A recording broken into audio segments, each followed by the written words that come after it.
Rich dad poor dad अध्याय 9 शुरू करना।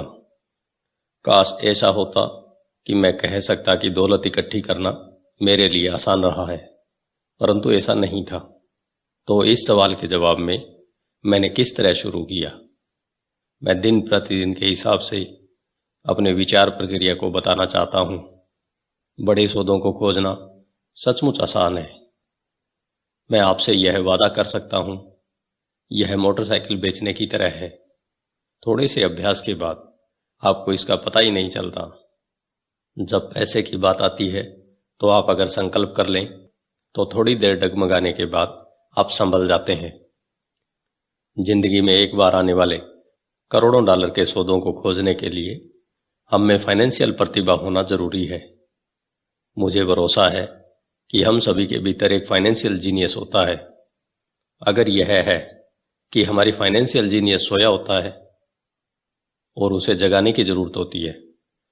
यह सोया रहता है क्योंकि हमारी संस्कृति ने हमारे भीतर यह संस्कार डाल रखे हैं कि पैसे का मोह सभी बुराइयों की जड़ है। इस संस्कृति ने हमें प्रोफेशन सीखने के लिए तो प्रोत्साहित किया है ताकि हम पैसे के लिए काम कर सकें, परंतु हमें यह नहीं सिखाया कि पैसे से किस तरह अपने लिए काम करवाया जाए। इसने हमें अपनी फाइनेंशियल असफलता के बारे में चिंता न करना सिखाया है। जब हमारे काम के दिन खत्म होंगे तो सरकार या हमारी कंपनी हमारी जिम्मेदारी संभाल लेगी, परंतु इसके लिए हमारे बच्चों को पैसा चुकाना होगा जो उसी स्कूल सिस्टम से शिक्षित होते हैं। संदेश यह है कि कड़ी मेहनत करो, पैसा कमाओ और इसे खर्च कर दो। और अगर हमारे पास पैसा कम हो तो हम हमेशा कर्ज तो ले ही सकते हैं। दुर्भाग्य से पाश्चात्य समाज के 90% से ज्यादा लोग इस सिद्धांत का पालन करते हैं, और ऐसा केवल इसलिए होता है क्योंकि नौकरी ढूंढना और पैसे के लिए काम करना ज्यादा आसान होता है। अगर आप इस भीड़ में से एक नहीं है तो मैं आपके फाइनेंशियल जीनियस को जगाने के लिए नीचे लिखे 10 कदम दे सकता हूं। मैं आपको केवल वही कदम बता रहा हूं जिस पर मैं चला हूं। अगर आप इसमें से कुछ पर चलना चाहते हैं तो बहुत अच्छा। अगर आप इन पर नहीं चलना चाहते तो आप खुद के कदम बना लें। आपका फाइनेंशियल जीनियस इतना स्मार्ट होता है कि आप अपनी खुद की सूची बना सकते हैं। जब मैं पेरू में था तो 45 वर्ष के सोने की खुदाई करने वाले से मैंने पूछा कि उसे इतना भरोसा क्यों है कि उसे सोने की खदान मिल जाएगी। उसने जवाब दिया, सोना तो हर जगह है, ज्यादातर लोगों की आंखें इसे देख नहीं पाती। और मैं कहूंगा कि यह सच है। रियल एस्टेट में मैं बाहर जा सकता हूं और 4 या 5 संभावना भरे सौदे कर सकता हूं, जबकि औसत व्यक्ति बाहर जाकर खाली हाथ लौट सकता है। जबकि हम दोनों एक ही इलाके में जाते हैं। इसका कारण यह है कि उन्होंने अपने फाइनेंशियल जीनियस को विकसित करने के लिए समय नहीं दिया है। मैं आपको नीचे 10 कदम बता रहा हूं जो ईश्वर द्वारा दी गई ताकतों को विकसित करने की प्रक्रिया है। ये ऐसी ताकतें हैं जिनका नियंत्रण केवल आप कर सकते हैं। नंबर 1, मुझे हकीकत से ज्यादा बड़ा कारण चाहिए। आत्मा की शक्ति। अगर आप ज्यादातर लोगों से पूछेंगे कि क्या वे अमीर या आर्थिक रूप से स्वतंत्र होना चाहेंगे तो वे हाँ कहेंगे, परंतु फिर हकीकत हावी हो जाती है। यह सड़क बहुत लंबी नजर आती है और इस पर बहुत सी टेकरियां भी दिखती हैं जिन्हें पार करना होगा।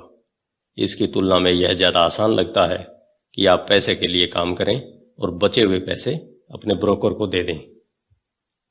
मैं एक बार एक युवा महिला से मिला जिसने अमेरिका की ओलंपिक टीम में तैरने के सपने देखे थे।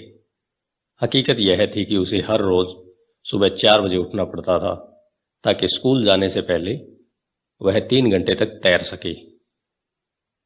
शनिवार की रात को वह अपने दोस्तों के साथ पार्टी में भी नहीं जाती थी। उसे हर एक की तरह पढ़ाई करके अपने परीक्षा परिणाम पर भी ध्यान देना होता था।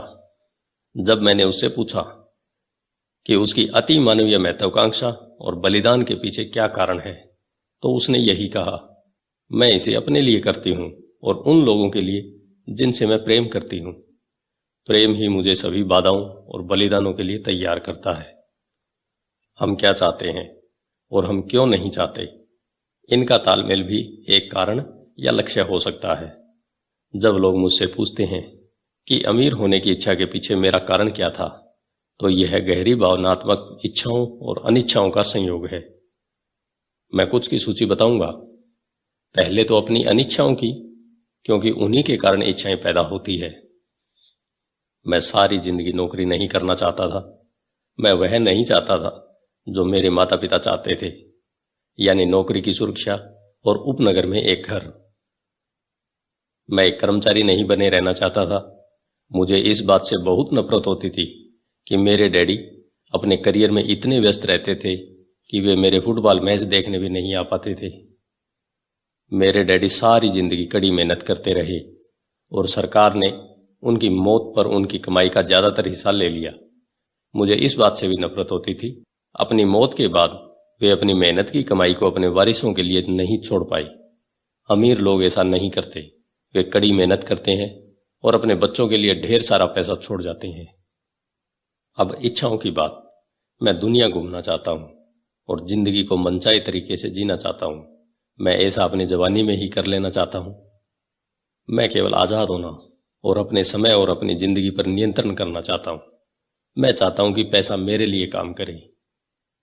ये मेरे गहरे भावनात्मक कारण है। आपके पास क्या कारण है?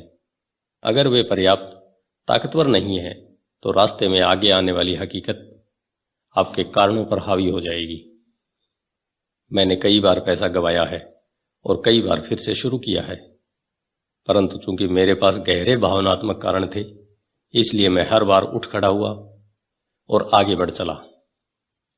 मैं 40 साल की उम्र तक आज़ाद होना चाहता था, परंतु इसमें मुझे 7 साल ज़्यादा लग गए और मैं आखिरकार 47 साल की उम्र में आज़ाद हो सका। और बीच में मुझे कई सीखने वाले अनुभव मिले। जैसा मैंने कहा है, काश मैं कह सकता कि यह आसान था। यह बिल्कुल आसान नहीं था, परंतु यह कठिन भी नहीं था। परंतु बिना दमदार कारण या लक्ष्य के जिंदगी में हर चीज कठिन होती है। अगर आपके पास कोई दमदार कारण नहीं है तो आगे बढ़ने में कोई समझदारी नहीं है। इसमें बहुत ज्यादा मेहनत लगेगी। नंबर 2, मैं हर दिन विकल्प चुनता हूं। विकल्प चुनने की ताकत, यह मुख्य कारण होता है कि लोग एक आजाद देश में रहना चाहते हैं। हमें चुनने का अधिकार चाहिए। आर्थिक रूप से जब हमारे हाथ में एक भी डॉलर आता है तो यह हमारे हाथ में होता है कि हम भविष्य में अमीर, गरीब या मध्यम वर्गीय बनने का विकल्प चुनें। हमारे खर्च करने की आदतें बताती है कि हम कौन हैं। गरीब लोगों की खर्च करने की आदतें गरीबी की होती है। बचपन में मुझे यह फायदा मिला कि मुझे लगातार मोनोपोली खेलना बहुत पसंद था। किसी ने मुझे यह नहीं बताया था कि मोनोपोली केवल बच्चों के लिए है, इसलिए बड़े होने के बाद भी मैं इसे खेलता रहा। मेरे पास एक अमीर डैडी भी थे जो मुझे संपत्ति और दायित्व में फर्क को समझाते रहे। तो बहुत समय पहले अपने बचपन में ही मैंने अमीर बनने का विकल्प चुना और मैं जानता था कि मुझे केवल इतना ही करना था, असली संपत्तियों को इकट्ठा करना था।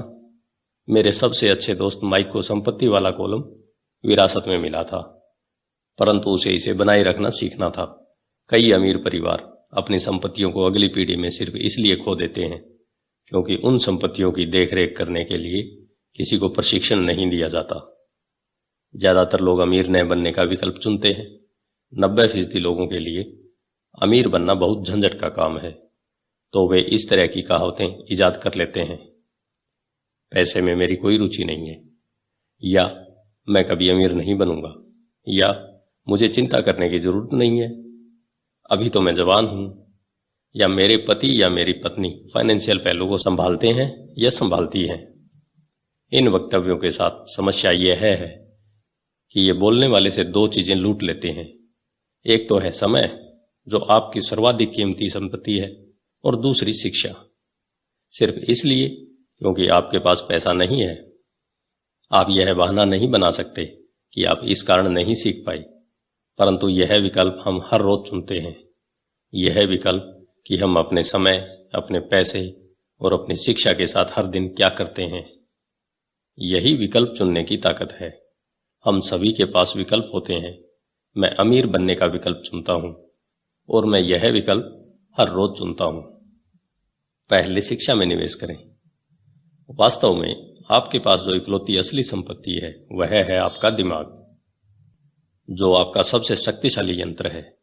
जैसा मैंने विकल्प की ताकत के बारे में कहा है कि हम अपने दिमाग में क्या रखते हैं। आप सारा दिन एमटीवी देख सकते हैं या गोल्फ मैगजीन पढ़ सकते हैं या सिरेमिक की क्लास में जा सकते हैं या फाइनेंशियल प्लानिंग की क्लास में जा सकते हैं। विकल्प आप चुनते हैं। ज्यादातर लोग बस निवेश खरीदते हैं, परंतु इससे पहले निवेश के बारे में ज्ञान हासिल करने के लिए जरा भी पैसा खर्च नहीं करते। मेरी एक मित्र है जो एक अमीर महिला है। अभी हाल ही में उसके घर पर चोरी हो गई। चोर उसके घर से टीवी और वीसीआर ले गई और उसकी किताबें जैसी की तैसी छोड़ गई। और हम सभी के पास इसी तरह के विकल्प मौजूद होते हैं। एक बार फिर दोहरा दूं, 90% लोग टीवी सेट खरीदते हैं और केवल 10% लोग बिजनेस पर पुस्तकें या निवेश पर टेप खरीदते हैं। और मैं क्या करता हूं? मैं सेमिनार में जाता हूं। मैं ऐसे सेमिनारों को पसंद करता हूं जो कम से कम 2 दिन लंबे हों, क्योंकि मैं विषय में पूरी तरह डूब जाना चाहता हूं। 1973 में मैं टीवी देख रहा था और एक व्यक्ति मेरे घर आया। वह 3 दिन से सेमिनार का विज्ञापन कर रहा था कि किस तरह पैसे न होते हुए भी रियल एस्टेट खरीदी जा सकती है। मैंने $385 खर्च किए और उस सेमिनार की शिक्षा मेरे इतने काम आई कि मैंने उससे कम से कम $20 लाख कमाए होंगे। परंतु इससे भी ज्यादा महत्वपूर्ण यह है कि इससे मुझे नया जीवन मिला। मुझे जिंदगी भर काम नहीं करना पड़ेगा और इसका कारण होगा वह एक सेमिनार। मैं हर साल कम से कम 2 ऐसे सेमिनारों में जाता हूं। मैं ऑडियो टेप का भी प्रेमी हूं, कारण मैं उन्हें तत्काल पीछे कर सकता हूं। मैं पीटर लिंच के टेप को सुन रहा था और उन्होंने ऐसा कुछ कहा जिससे मैं पूरी तरह असहमत था। हठी और आलोचनात्मक होने के कारण मैंने रिवाइंड बटन दबा दिया और उस 5 मिनट के टुकड़े को कम से कम 20 बार सुना, शायद इससे भी ज्यादा बार। परंतु अचानक मेरे दिमाग को खुला रखने से मैं समझ गया कि उन्होंने वह बात क्यों कही थी। यह जादू की तरह था। मुझे ऐसा लगा कि मैंने हमारे समय के सबसे बड़े निवेशक के दिमाग की एक खिड़की खोल ली थी। उसके ज्ञान और अनुभव के विराट संसाधनों में मुझे बहुत ज्यादा गहराई और अंतर्दृष्टि मिली। इसका परिणाम यह हुआ कि मैं अब भी अपने पुराने तरीके से सोच सकता हूं और मेरे पास उसी समस्या या स्थिति को देखने का पीटर का तरीका भी मौजूद होता है। मेरे पास एक विचार होने के बजाय 2 विचार होते हैं। किसी भी समस्या या प्रवृत्ति के विश्लेषण का एक और तरीका, जिसे जानना बहुमूल्य है। आज मैं अक्सर कहता हूं, पीटर लिंच इसे किस तरह करेगा, या डोनाल्ड ट्रंप या वारेन बफे या जॉर्ज सोरोस। मेरे पास उनकी वृहद मानसिक ताकत तक पहुंचने का रास्ता यही है कि मैं उनकी कही हुई बातों को सुनूं या उनकी लिखी हुई बातों को पढ़ूं।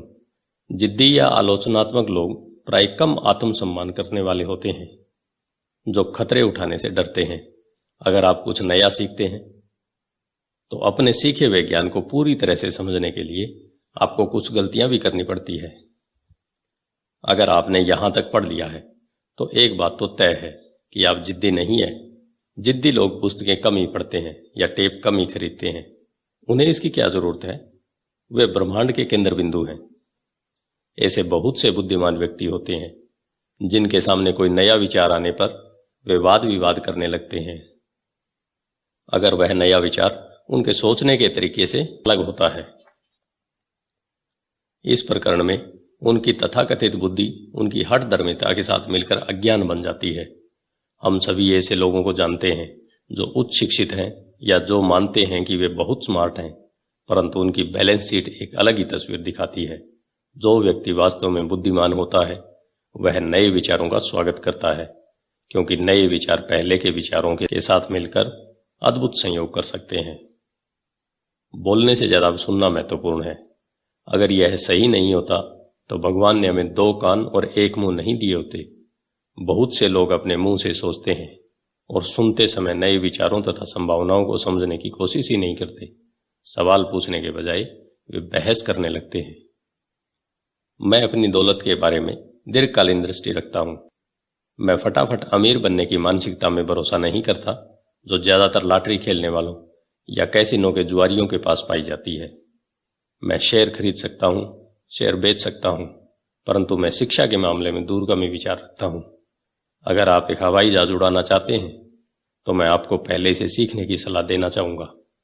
मैं ऐसे लोगों को देखकर हमेशा स्तब्ध रह जाता हूँ जो स्टॉक या रियल एस्टेट खरीदते हैं परंतु अपनी सबसे बड़ी दौलत में बिल्कुल निवेश नहीं करते जो उनका दिमाग है। केवल 1 या 2 घर खरीद लेने से आप रियल एस्टेट के क्षेत्र में विशेषज्ञ नहीं बन जाते। नंबर 3, अपने दोस्तों को सावधानी से चुनिए। साथ रहने की ताकत। सबसे पहले तो मैं यह बता दूं कि मैं अपने दोस्तों को उनकी अमीरी के हिसाब से नहीं चुनता। मेरे ऐसे भी दोस्त हैं जिन्होंने गरीबी में जीने की कसम खाई है और ऐसे दोस्त भी हैं जो हर साल करोड़ों कमाते हैं। मुद्दे की बात यह है कि मैं उन सभी से सीखता हूं और मैं पूरा मन लगाकर उनसे सीखने की कोशिश करता हूं। मैं यह मानता हूं कि मैंने अमीर लोगों की तलाश की है परंतु मेरी नज़र उनकी दौलत पर नहीं बल्कि उनके ज्ञान पर थी। कई मामलों में ऐसे अमीर लोग मेरे अच्छे दोस्त बन गए जबकि कई बार ऐसा नहीं हुआ। परंतु मैं आपको एक अंतर बताना चाहता हूं। मैंने यह पाया है कि मेरे पैसे वाले दोस्त पैसे के बारे में बात करते हैं परंतु मेरा यह मतलब नहीं है कि उन्हें पैसे का घमंड है। वे इस विषय में रुचि रखते हैं, इसलिए मैं उनसे सीखता हूं और वे मुझसे। मेरे वे दोस्त जो आर्थिक दलदल में फंसे हुए हैं वे पैसे, व्यवसाय या निवेश के बारे में बात करना पसंद नहीं करते। उनकी नज़र में ऐसा करना मूर्खतापूर्ण या बेईमानी होता है। इसलिए मैं अपने गरीब दोस्तों से यह सीखता हूं कि मुझे क्या नहीं करना चाहिए। मेरे कई दोस्त हैं जिन्होंने अपनी छोटी सी जिंदगी में अरबों डॉलर कमाए हैं। उनमें से 3 ने एक ही अनुभव बताया। उनके गरीब दोस्त उनसे यह पूछने कभी नहीं आए कि उन्होंने ऐसा किस तरह किया है, परंतु वे उनसे 2 में से एक चीज या दोनों ही चीजों के बारे में मदद मांगने आई। पहला कर्ज और दूसरा नौकरी। चेतावनी, गरीब या डरे हुए लोगों की मत सुनिए। मेरे कई गरीब दोस्त हैं जिनसे मैं प्रेम भी करता हूं परंतु वे जिंदगी में डरे हुए मुर्गे हैं। जब पैसे की बात आती है, खासकर निवेश की, तो उनकी नज़रों में आसमान हमेशा गिरने वाला होता है। वे आपको हमेशा यह बता सकते हैं कि कोई चीज़ क्यों कामयाब नहीं होगी। समस्या यह है कि लोग उनकी बात सुनते हैं और जो लोग इन निराशावादी विचारों को आंख मूंद कर मान लेते हैं वे भी छोटे मुर्गे बन जाते हैं। जैसी एक पुरानी कहावत है, एक जैसे विचार वाले लोगों में सहमति होती है। अगर आप CNBC देखते हैं जो निवेश की सूचना देने वाली सोने की खदान है, तो आपके पास अक्सर तथाकथित विशेषज्ञों का एक पैनल होता है। एक विशेषज्ञ यह कहेगा कि बाजार धराशायी होने वाला है और दूसरा यह कहेगा कि बाजार में उठाव आने वाला है। अगर आप स्मार्ट हैं तो आप दोनों की बात सुनेंगे। आपके दिमाग को खुला रखिए क्योंकि दोनों के पास अपने अपने तर्क हैं। दुर्भाग्य से ज्यादातर गरीब लोग छोटे मुर्गे की बात सुनते हैं। मेरे बहुत से करीबी मित्र हैं, सौदे या निवेश से रोकने के लिए अपने तर्क देते हैं। कुछ सालों पहले मेरे दोस्त ने मुझे बताया कि वह इसलिए रोमांचित था क्योंकि उसे अपनी जमा पूंजी पर 6% ब्याज वाला बॉन्ड मिल गया था। मैंने उसे बताया कि मैं सरकार से 16% ब्याज कमा रहा हूं। अगले ही दिन उसने मुझे एक लेख भेज दिया जिसमें यह लिखा था कि मेरा निवेश क्यों खतरनाक था। मैं सालों से 16% ब्याज कमा रहा हूं और वह अब भी 6% ब्याज ही ले रहा है। मैं तो यह कहूंगा कि दौलत बनाने में सबसे कठिन चीज यह है कि आप अपने प्रति ईमानदार रहें और भीड़ के साथ चलने की इच्छा न रखें। बाजार में आमतौर पर भीड़ सबसे बाद में आती है और इसलिए हलाल हो जाती है। अगर मुख्य पृष्ठ पर किसी बड़े सौदे की खबर छपी है तो ज्यादातर मामलों में बहुत देर हो चुकी है। किसी नए सौदे की तलाश करिए। जैसा हम तैरने वालों से कहा करते हैं, हमेशा एक और लहर आती है। जो लोग जल्दबाजी करते हैं और किसी लहर पर देर से पहुंचते हैं वे अक्सर धराशायी हो जाते हैं। स्मार्ट निवेशक बाजार की टाइमिंग को ध्यान में नहीं रखते हैं। अगर एक लहर चली गई है तो वे अगली लहर की खोज करते हैं और खुद को पोजीशन में कर लेते हैं। ज्यादातर लोगों के लिए यह मुश्किल इसलिए होता है क्योंकि जो लोकप्रिय नहीं है वह खरीदना उनके लिए डरावना होता है। डरपोक निवेशक उस भेड़ के झुंड की तरह होते हैं जो भीड़ के साथ ही चलते हैं, या उनकी लालच उन्हें उस समय अंदर लाता है जब समझदार निवेशक मुनाफा कमाकर बाहर जा चुके हैं। समझदार निवेशक उस समय शेयर खरीदते हैं जब यह लोकप्रिय नहीं होता। वे जानते हैं कि वे खरीदते समय मुनाफा कमाते हैं, बेचते समय नहीं। वे धीरज से इंतजार करते हैं। जैसा मैंने कहा, वे मार्केट की टाइमिंग को ध्यान में नहीं रखते हैं। किसी तैरने वाले की तरह वे भी अगली बड़ी लहर के लिए खुद को पोजीशन कर लेते हैं। यह इनसाइडर ट्रेडिंग या अंदरूनी सौदेबाजी है। इनसाइडर ट्रेडिंग कानूनी और गैर कानूनी दोनों तरह की होती है, परंतु किसी भी तरह से देखें, यह इनसाइडर ट्रेडिंग ही है। फर्क सिर्फ इतना होता है कि आप अंदर से कितनी दूरी पर हैं। अंदरूनी जानकारी रखने वाले अमीर दोस्तों को बनाए रखने का एक कारण यह भी होता है क्योंकि पैसा यहीं बनाया जाता है। यह सूचना के आधार पर बनाया जाता है। आप अगले उछाल के बारे में जान लेते हैं, प्रवेश कर लेते हैं और अगले गिराव के पहले बाहर निकल जाते हैं। मैं यह नहीं कहता कि इसे गैरकानूनी तरीके से करें, परंतु मैं यह जरूर कहता हूं कि आपको जानकारी जितनी जल्दी मिलेगी, आप उतने ही कम खतरे में उतना ही ज्यादा लाभ कमा पाएंगे। दोस्त इसलिए होते हैं और यही फाइनेंशियल बुद्धि है। नंबर 4, किसी फार्मूले के विशेषज्ञ बन जाइए और फिर एक और नया फार्मूला सीख लीजिए। जल्दी सीखने की ताकत। ब्रेड बनाने के लिए हर बेकर का एक फार्मूला होता है, चाहे वह उसके दिमाग में ही क्यों न हो। यही पैसा बनाने के बारे में भी सही है। इसलिए धन को अक्सर डो भी कहा जाता है। हम में से ज्यादातर लोगों ने यह कहावत सुनी है, आप वह हैं जो आप खाते हैं। मैं इसी कहावत को दूसरी तरह से कहना चाहूंगा। मैं कहता हूं, आप वह बनते हैं जो आप पढ़ते हैं।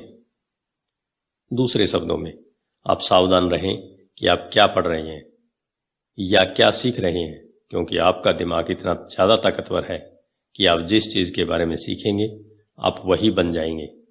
उदाहरण के तौर पर, अगर आप कुकिंग सीखते हैं तो आप कुक बन जाते हैं। अगर आप कुक नहीं बनना चाहते हैं तो आपको कोई और विषय पढ़ना चाहिए।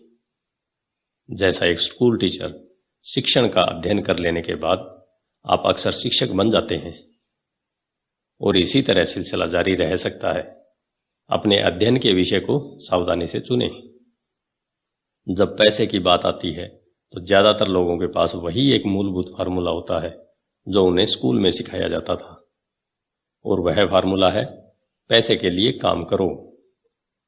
संसार में सबसे ज्यादा लोकप्रिय फार्मूला यही है। इसके कारण हर दिन करोड़ों लोग सुबह उठते हैं और काम पर जाते हैं, पैसे कमाते हैं, बिल चुकाते हैं, चेकबुक को बैलेंस करते हैं, कुछ म्यूचुअल फंड खरीद लेते हैं और फिर से काम पर चले जाते हैं। यही उनका मूलभूत फार्मूला या नुस्खा है। अगर आप जो कर रहे हैं उससे आप थक गए हैं या पर्याप्त नहीं कमा रहे हैं, तो आपको अपने पैसे बनाने के फार्मूले को बदल लेना चाहिए।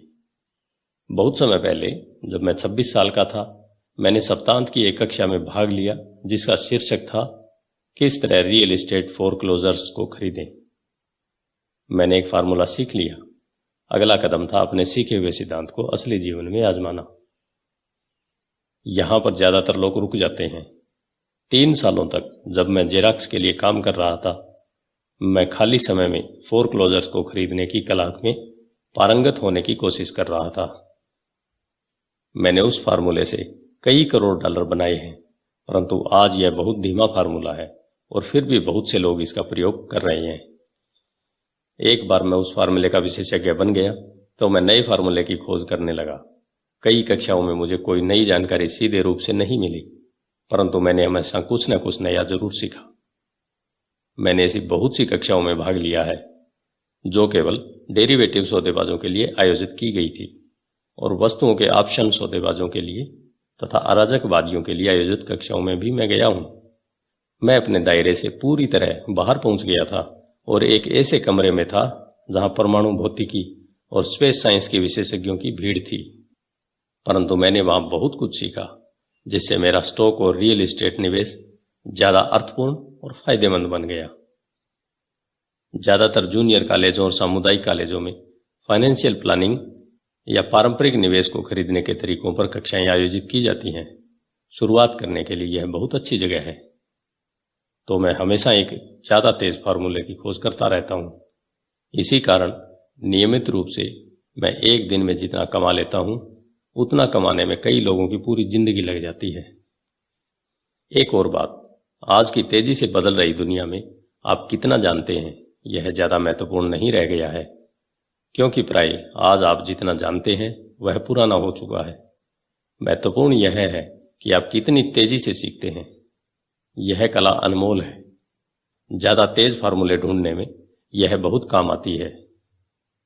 पैसे के लिए कड़ी मेहनत करना एक पुराना फार्मूला है जो गुफा मानव के जमाने से पैदा हुआ था। नंबर 5, खुद को सबसे पहले वेतन दें। खुद पर अनुशासन की ताकत। अगर आप खुद पर काबू नहीं रख पाते तो अमीर बनने की कोशिश भी न करें। आपको इससे पहले मरीन कॉर्प्स या किसी धार्मिक संस्था में जाना चाहिए ताकि आपको खुद पर काबू रखना आ जाए। इस बात का कोई मतलब नहीं है कि निवेश करें, पैसा कमाएं और उसे फूंक दें। खुद पर अनुशासन की कमी के कारण ही करोड़ों डॉलर की लॉटरी जीतने वाले लोग जल्द ही दिवालिया हो जाते हैं। यह खुद पर अनुशासन की कमी ही है जिससे तनख्वाह बढ़ने पर लोग तत्काल बाजार जाकर नई कार खरीद लेते हैं या विदेश यात्रा पर निकल जाते हैं। यह कहना कठिन है कि 10 कदमों में कौन सा सबसे ज्यादा महत्वपूर्ण है, परंतु सभी कदमों में से इस कदम की विशेषज्ञता सबसे कठिन है। अगर यह आप में पहले से ही मौजूद न हो, मैं तो यह भी कहना चाहूंगा कि खुद पर अनुशासन की कमी ही वह सबसे बड़ा कारण है जो लोगों को 3 समुदायों में बांटता है: अमीर, गरीब और मध्यम वर्ग। सीधे तरीके से कहें कि जिन लोगों में आत्मविश्वास कम होता है और जो फाइनेंशियल दबावों को ज़्यादा सहन नहीं कर पाते, वे कभी अमीर नहीं बन सकते। और कभी नहीं का मतलब होता है कभी नहीं। जैसा मैंने पहले बताया था, मैंने अपने अमीर डैडी से यह सबक सीखा था कि दुनिया आपको इधर उधर धकेलेगी। दुनिया लोगों को इधर उधर धकेलती है तो इसलिए नहीं क्योंकि बाकी लोग गुंडे होते हैं, बल्कि इसलिए कि आप में आंतरिक नियंत्रण और अनुशासन की कमी होती है। जिन लोगों में आंतरिक सहन शक्ति की कमी होती है वे अक्सर उन लोगों के शिकार हो जाते हैं जिनमें आत्म अनुशासन होता है। मैं जिन व्यावसायिक कक्षाओं में पढ़ाता हूं वहां मैं लोगों को लगातार यह याद दिलाता हूं कि वे अपने सामान या सेवा पर अपना ध्यान केंद्रित न करें, बल्कि मैनेजमेंट की कला पर अपना ध्यान केंद्रित करें। अपना खुद का व्यवसाय शुरू करने के लिए 3 सर्वाधिक महत्वपूर्ण मैनेजमेंट दक्षताएं हैं। नंबर 1, कैश फ्लो का मैनेजमेंट। नंबर 2, लोगों का मैनेजमेंट। नंबर 3, व्यक्तिगत समय का मैनेजमेंट। मैं यह कहूंगा कि ये तीनों दक्षताएं केवल व्यवसाय शुरू करने वालों के लिए ही नहीं बल्कि सभी काम करने वालों के लिए है। ये तीनों आपकी जीवन शैली में महत्वपूर्ण भूमिका निभाती हैं। व्यक्ति के रूप में, परिवार के सदस्य के रूप में, व्यवसाय में, किसी धार्मिक संगठन में, शहर या देश में। ये सभी दक्षताएं आत्मानुशासन को साधने से बढ़ जाती हैं। मैं खुद को सबसे पहले भुगतान करें सिद्धांत को हल्केपन से नहीं लेता। जॉर्ज क्लासेन की पुस्तक the richest man in Babylon में खुद को सबसे पहले भुगतान करें का वक्तव्य सबसे पहले आया है। इस पुस्तक की करोड़ों प्रतियां बिक चुकी हैं। हालांकि करोड़ों लोग इस जबरदस्त जुमले को दोहराते हैं, पर बहुत कम लोग ही इस सलाह का पालन करते हैं। जैसा मैंने कहा है, फाइनेंशियल साक्षरता अक्सर पढ़ने की योग्यता देती है और अंक कहानी बता देते हैं। किसी व्यक्ति के इनकम स्टेटमेंट और बैलेंस शीट देखकर मैं तत्काल यह देख सकता हूं कि जो लोग खुद को सबसे पहले भुगतान करें के सिद्धांत का राग अलापते रहते हैं, वे दरअसल इसका कितना पालन करते हैं। एक चित्र 1000 शब्दों के बराबर होता है। तो एक बार फिर हम ऐसे लोगों के फाइनेंशियल स्टेटमेंट की तुलना करें जो खुद को सबसे पहले भुगतान करते हैं और जो ऐसा नहीं करते। चित्रों का अध्ययन कीजिए और देखिए कि क्या आप कुछ अंतर पकड़ सकते हैं। इसके लिए कैश फ्लो की समझ जरूरी है जिससे कहानी बताई जाती है। ज्यादातर लोग अंक देखते हैं और कहानी को अनदेखा कर देते हैं। अगर आप सचमुच कैश फ्लो की ताकत समझना शुरू कर देते हैं तो आपको जल्द ही यह पता चल जाएगा कि अगले चित्र में कहाँ गड़बड़ी है और 90% लोग क्यों जिंदगी भर कड़ी मेहनत करते रहते हैं और इसके बाद उन्हें सोशल सिक्योरिटी जैसी सरकारी मदद की जरूरत क्यों होती है। क्या आप इसे देख सकते हैं? यह चित्र उस व्यक्ति के काम को दर्शाता है जो खुद का भुगतान सबसे पहले करता है। हर महीने अपने मासिक खर्चों का भुगतान करने से पहले वे अपने संपत्ति वाले कॉलम में पैसा डालते हैं। हालांकि करोड़ों लोगों ने क्लास 10 की पुस्तक पढ़ी है और खुद को सबसे पहले भुगतान करें का सिद्धांत समझा, परंतु हकीकत में वे खुद को सबसे आखिर में भुगतान करते हैं। अब मैं आप में से उन लोगों की चीख पुकार सुन सकता हूं जो अपने बिल्स का भुगतान सबसे पहले करने में गंभीरतापूर्वक विश्वास करते हैं, और मैं यह भी सुन सकता हूं कि सभी जिम्मेदार लोग अपने बिल समय पर चुकाते हैं। मैं यह नहीं कहता कि आप गैर जिम्मेदार हो जाएं या अपने बिल का भुगतान न करें। मैं सिर्फ यह कहता हूं कि आप वही करें जो यह पुस्तक आपको सिखाती है, यानी खुद को सबसे पहले पैसा दें। और पिछला चित्र इसी सिद्धांत का सही लेखांकन चित्र है, जबकि बाद में आने वाला चित्र पूरी तरह से गलत है। मेरी पत्नी और मेरे पास कई बुक कीपर्स, अकाउंटेंट्स और बैंकर हैं, जिन्हें शुरू में इस खुद को सबसे पहले पैसा दे सिद्धांत से बहुत समस्या होती थी। इसका कारण यह है कि यह फाइनेंशियल प्रोफेशनल भी दरअसल वही करते हैं जो कि जनता करती है, यानी वे भी खुद को सबसे आखिर में पैसा देते हैं। वे बाकी लोगों को सबसे पहले पैसा देते हैं।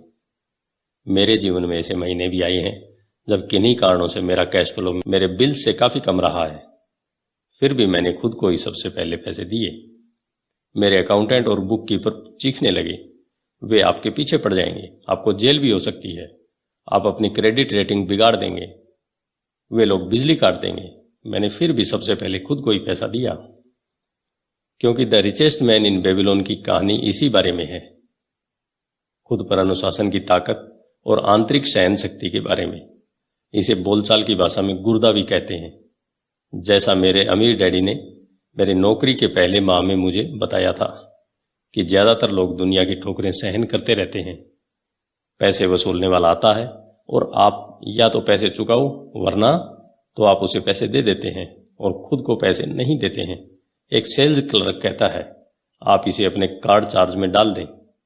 आपका रियल एस्टेट एजेंट आपसे कहता है, आगे चले बढ़ो, घर खरीदने पर सरकार आपको टैक्स में छूट देती है। पूरी पुस्तक दरअसल इसी बारे में है।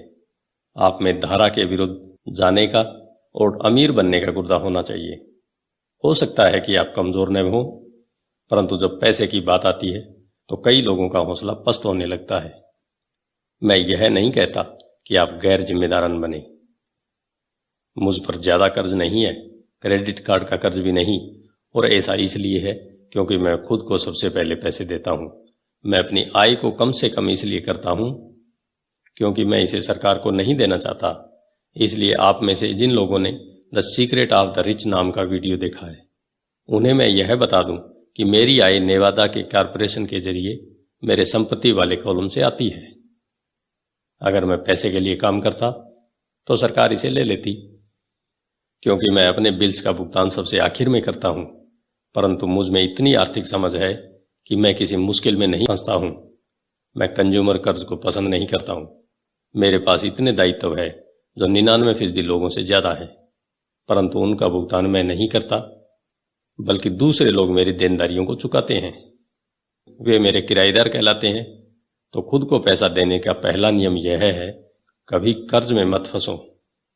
हालांकि मैं अपने बिल्स का भुगतान सबसे आखिर में करता हूं, परंतु मैं केवल कुछ महत्वहीन बिल ही बचा कर रखता हूं। दूसरी बात यह है कि जब भी मेरे पास पैसा कम होता है, तब भी मैं खुद को ही सबसे पहले पैसे देता हूं। मैं कर्ज देने वालों और सरकार को चीखने देता हूं। जब वे कठोर होते हैं तो मुझे अच्छा लगता है। क्यों? क्योंकि ये लोग मुझ पर एक एहसान कर रहे हैं। वे मुझे प्रेरित कर रहे हैं कि मैं जाऊं और ज्यादा पैसा कमाऊं। तो मैं खुद को सबसे पहले पैसा देता हूं, उस पैसे को निवेश करता हूं और कर्ज देने वालों को चीखने देता हूं। मैं वैसे आमतौर पर उन्हें सही समय पर भुगतान कर देता हूं। मेरी पत्नी और मेरी साख बहुत अच्छी है। हम केवल दबाव में नहीं आते हैं और कर्ज उतारने के लिए अपनी बचत को इस्तेमाल नहीं करते, न ही उनके लिए अपने स्टॉक को बेचते हैं। इसमें बहुत ज्यादा समझदारी नहीं है। तो जवाब यह है, नंबर 1, ऐसे बड़े कर्ज में न फंसें जिसका भुगतान आपको करना हो। अपने खर्चों को सीमित रखें, अपनी संपत्ति को बनाएं, अपनी संपत्ति को सबसे पहले बनाएं, फिर बड़ा घर या शानदार कार खरीदें। चूहा दौड़ में फंसे रहने में समझदारी नहीं है। नंबर 2, जब आपके पास पैसा कम हो तो दबाव को बढ़ने दें और अपनी बचत या निवेश को खर्च न करें। उस दबाव को अपनी फाइनेंशियल प्रतिभा को प्रेरित करने के लिए इस्तेमाल करें, ताकि आप ज्यादा पैसा कमाने और अपने बिल्स का भुगतान करने के नए तरीकों के बारे में सोच सकें। इससे ज्यादा पैसा कमाने की आपकी योग्यता भी बढ़ेगी और आपकी फाइनेंशियल बुद्धि भी ज्यादा विकसित होगी। मैं कई बार फाइनेंशियल भट्टी में तपा हूं और मैंने अपने दिमाग का इस्तेमाल करके ज्यादा आमदनी हासिल की है और यह ध्यान रखा है कि मेरे संपत्ति वाले कॉलम को कोई नुकसान न पहुंचे। मेरा बुक कीपर चीखने लगा और बचाव के लिए छुप गया, परंतु मैं उस तरह का सिपाही था जो किले की रक्षा के लिए लड़ रहा था। गरीब लोगों की आदतें भी गरीब होती हैं। एक आम बुरी आदत है बचत में से पैसे निकाल लेना। अमीर लोग जानते हैं कि बचत को ज्यादा धन कमाने के लिए इस्तेमाल किया जाता है, न कि बिलों का भुगतान करने के लिए। मैं जानता हूं कि यह कठोर जान पड़ता है, परंतु जैसा मैंने कहा, अगर आप अंदर से कठोर नहीं है तो दुनिया आपको इधर से उधर धकेलेगी। अगर आप आर्थिक दबाव पसंद न करते हो तो एक ऐसा फार्मूला खोज लें जो आपके लिए कारगर साबित हो। एक अच्छा फार्मूला यह होगा कि खर्च कम किया जाए, पैसे को बैंक में रखा जाए, ज्यादा इनकम टैक्स चुकाया जाए, सुरक्षित म्यूचुअल फंड खरीदे जाएं और औसत बने रहने की कसम खाई जाए। परंतु यह खुद को सबसे पहले भुगतान करें के सिद्धांत का उल्लंघन करता है। यह नियम आत्म बलिदान या आर्थिक संन्यास को प्रोत्साहित नहीं करता है। इसका मतलब यह नहीं है कि खुद को सबसे पहले पैसे देने के बाद भूखे मरो। जिंदगी मौज मस्ती के लिए है। अगर आप अपनी फाइनेंशियल प्रतिभा को जागृत कर लेंगे तो आपके पास जीवन के सभी सुख हो सकते हैं। आप अमीर बन सकते हैं और बिल चुका सकते हैं और इस प्रक्रिया में अच्छी जिंदगी जी भी सकते हैं। और यही फाइनेंशियल बुद्धि कहलाती है। नंबर 6, अपने ब्रोकर को अच्छा पैसा दें। अच्छी सलाह की शक्ति। मैं अक्सर देखता हूं कि लोग अपने घर के सामने एक पट्टी टांग देते हैं, मालिक बेचना चाहता है। या मैं टीवी पर देखता हूं कि कई लोग डिस्काउंट ब्रोकर होने का दावा करते हैं। मेरे अमीर डैडी ने मुझे इसका उल्टा सिखाया है। वे इस बात में भरोसा करते थे कि प्रोफेशनल्स को अच्छा भुगतान किया जाए और मैंने भी उसी सिद्धांत को अपनाया है। आज मेरे पास महंगे वकील, अकाउंटेंट्स, रियल एस्टेट ब्रोकर और स्टॉक ब्रोकर हैं। क्यों? क्योंकि और मेरा सचमुच मानना है, अगर लोग प्रोफेशनल्स हैं तो उनकी सेवाओं से आपको पैसा मिलना चाहिए और वे जितना ज्यादा पैसा कमाएंगे आप भी उतना ही ज्यादा पैसा कमाएंगे। हम सूचना के युग में रह रहे हैं। सूचना बेशकीमती है। एक अच्छा ब्रोकर आपको सूचना तो देगा ही, आपको शिक्षित करने के लिए समय भी देगा। मेरे पास कई ब्रोकर हैं जो मेरे लिए यह करने के इच्छुक हैं। कुछ ने मुझे तब सिखाया है जब मेरे पास बहुत कम पैसा था या बिल्कुल भी पैसा नहीं था, और मैं आज भी उनके साथ हूं। मैं ब्रोकर को जितना पैसा देता हूं वह मेरे द्वारा उसकी सूचना से कमाए गए धन का बहुत छोटा हिस्सा होता है। मैं इसे पसंद करता हूं जब मेरा रियल एस्टेट ब्रोकर या स्टॉक ब्रोकर बहुत पैसा कमाता है, क्योंकि इसका आमतौर पर यह मतलब होता है कि मैंने भी बहुत सा पैसा कमाया है। एक अच्छा ब्रोकर मुझे पैसे कमाने की जानकारी देने के अलावा मेरा समय भी बचाता है। जैसे उस समय जब मैंने खाली जमीन के टुकड़े को $9,000 में खरीदा और तत्काल इसे $25,000 में बेच दिया ताकि मैं अपने लिए जल्दी से कार खरीद सकूं। ब्रोकर आपके लिए बाजार की आंख और कान है। वे हर रोज वहां होते हैं और इसलिए मेरी वहां कोई जरूरत नहीं होती। मैं इसके बजाय गोल्फ खेल सकता हूं। इसके अलावा जो लोग खुद ही अपना घर बेचते हैं उनके लिए खुद के समय की कोई खास कीमत नहीं होती। मैं कुछ पैसे बचाने के चक्कर में अपना समय क्यों खराब करूं, जबकि इस समय को मैं ज्यादा पैसा कमाने या अपने अंतरंग लोगों के साथ बिताने में इस्तेमाल कर सकता हूं। मुझे यह बहुत मजेदार लगता है कि इससे ज्यादा गरीब और मध्यम वर्गीय लोग रेस्तरां में खराब सर्विस के बावजूद 15 से 20% टिप देते हैं और ब्रोकर को 3 से 7% देने में आनाकानी और शिकायत करते हैं। वे खर्च वाले कॉलम के लोगों को टिप देते हैं और संपत्ति वाले कॉलम के लोगों को टिप देने से कतराते हैं। यह आर्थिक समझदारी नहीं है। सभी ब्रोकर एक जैसे नहीं होते। दुर्भाग्य से ज्यादातर ब्रोकर सेल्समैन होते हैं। मैं तो यह कहूंगा कि रियल एस्टेट के सेल्समैन सबसे बुरे होते हैं, परंतु उनके पास खुद बहुत कम या बिल्कुल भी रियल एस्टेट नहीं होता। घर बेचने वाले ब्रोकर और निवेश बेचने वाले ब्रोकर में बहुत बड़ा अंतर होता है, और यह स्टॉक, बॉन्ड, म्यूचुअल फंड और बीमा ब्रोकर के बारे में भी सही है, जो खुद को फाइनेंशियल प्लानर कहते हैं। परी कथा की ही तरह आप एक राजकुमार खोजने के लिए बहुत से मेंढकों को चूमते हैं। पुरानी कहावत को याद कीजिए, अगर आपको एनसाइक्लोपीडिया की जरूरत हो तो एनसाइक्लोपीडिया बेचने वाले से मत पूछिए। जब मैं किसी प्रोफेशनल का इंटरव्यू लेता हूं तो मैं पहले यह पता करता हूं कि उसके पास खुद कितनी व्यक्तिगत प्रॉपर्टी या स्टॉक है और वह कितने प्रतिशत टैक्स दे रहा है। मैं अपने टैक्स अटॉर्नी और अकाउंटेंट के बारे में भी यही करता हूं। मेरे पास एक अकाउंटेंट है जो अपने काम से काम रखती है। उसका पेशा हालांकि अकाउंटिंग है, परंतु उसका काम रियल एस्टेट में है। मेरे पास एक अकाउंटेंट था जो एक छोटा बिजनेस अकाउंटेंट था, परंतु उसके पास रियल एस्टेट नहीं था। मैंने अकाउंटेंट बदल लिया क्योंकि हम एक ही बिजनेस से प्रेम नहीं करते थे। ऐसा ब्रोकर खोजिए जो आपके सर्वश्रेष्ठ हितों को ध्यान में रखता हो। कई ब्रोकर आपको शिक्षित करने के लिए समय निकाल लेंगे और वे आपके द्वारा खोजी गई सर्वश्रेष्ठ संपत्ति साबित हो सकते हैं। बस उदार रहिए और वे भी आपके प्रति उदार रहेंगे। अगर आप उनके कमीशन में कटौती करने के बारे में ही सोचते रहेंगे तो वे आपके आसपास क्यों रहना चाहेंगे। यह विशुद्ध और आसान सा तर्क है। जैसा मैंने पहले कहा था, मैनेजमेंट की दक्षताओं में से एक लोगों का मैनेजमेंट है। कई लोग केवल ऐसे लोगों को मैनेज कर पाते हैं जो उनसे कम स्मार्ट हों और जिन पर उनकी सत्ता हो। जैसे किसी ऑफिस में अधीनस्थ, कोई दोयम दर्जे के मैनेजर्स ही बने रहेंगे और उन्हें कभी तरक्की नहीं मिल पाएगी, क्योंकि वे यह तो जानते हैं कि नीचे वालों के साथ कैसे काम किया जाता है, परंतु वे यह नहीं जानते कि ऊपर वालों के साथ कैसे काम किया जाए। असली दक्षता है किसी तकनीकी क्षेत्र में अपने से श्रेष्ठ और ज्यादा स्मार्ट लोगों को मैनेज करना और उन्हें अच्छे पैसे देना। इसलिए कंपनियों में बोर्ड ऑफ डायरेक्टर होता है, आपके पास भी होना चाहिए, और यह फाइनेंशियल समझदारी है। नंबर 7, इंडियन दाता बनिए। यह बिना कुछ दिए पाने की ताकत है। जब अमेरिका में गोरे लोग गए तो उन्हें अमेरिकी इंडियंस की पारंपरिक संस्कृति से झटका लगा। उदाहरण के तौर पर, अगर किसी गोरे व्यक्ति को ठंड लगती थी तो इंडियन उन्हें कंबल दे देते थे। श्वेत प्रवासी इसे उपहार समझ लेते थे और जब इंडियन कंबल वापस मांगता था तो उन्हें बहुत बुरा लगता था। इंडियन को भी बुरा लगता था जब उन्हें यह पता चलता था कि श्वेत प्रवासी कंबल वापस नहीं करना चाहते थे।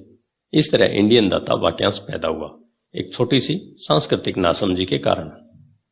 संपत्ति के कॉलम के दुनिया में इंडियंस दाता बनना दौलत के लिए बहुत जरूरी है। परिष्कृत निवेशक का पहला सवाल यह होता है, मेरा पैसा मुझे कितनी जल्दी वापस मिल जाएगा। वे यह भी जानना चाहते हैं कि उन्हें मुफ्त में क्या मिल रहा है, इसलिए निवेश पर वापसी इतनी महत्वपूर्ण है।